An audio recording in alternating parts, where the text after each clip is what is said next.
Hey everybody, Dr. Greco here. Welcome to Ministry in a Minute. We've been talking about self-control all week. And this idea of discipline or self-control, it is led by the Spirit and it is fed by the Spirit, okay? The power to be disciplined and self-controlled comes from God. We practice it in the physical realm. We practice it in the spiritual realm.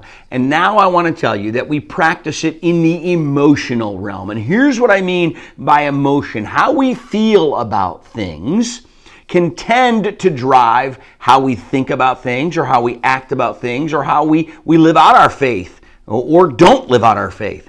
And in Galatians chapter 5, okay, Paul says this, "You, my brothers and sisters," verse 13, "you, my brothers and sisters, were called to be free, but do not use your freedom to indulge the flesh. Rather, serve one another humbly in love." Now, why am I using this verse to talk about emotional discipline? Well, the idea of freedom is very emotionally charged, especially in our culture. And our feelings, especially anger, tend to come when our needs aren't met, when we feel that justice isn't being done, when we feel that something is wrong.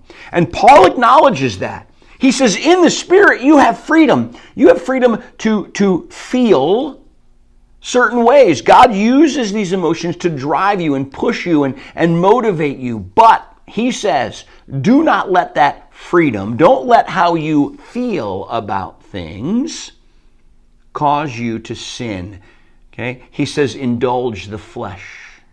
Make sure that your feelings are viewed through the lens of God. And again, yesterday we talked about our mental discipline. Are we taking our feelings and examining them under the light of Christ? Are we running them through the lens of taking every thought captive?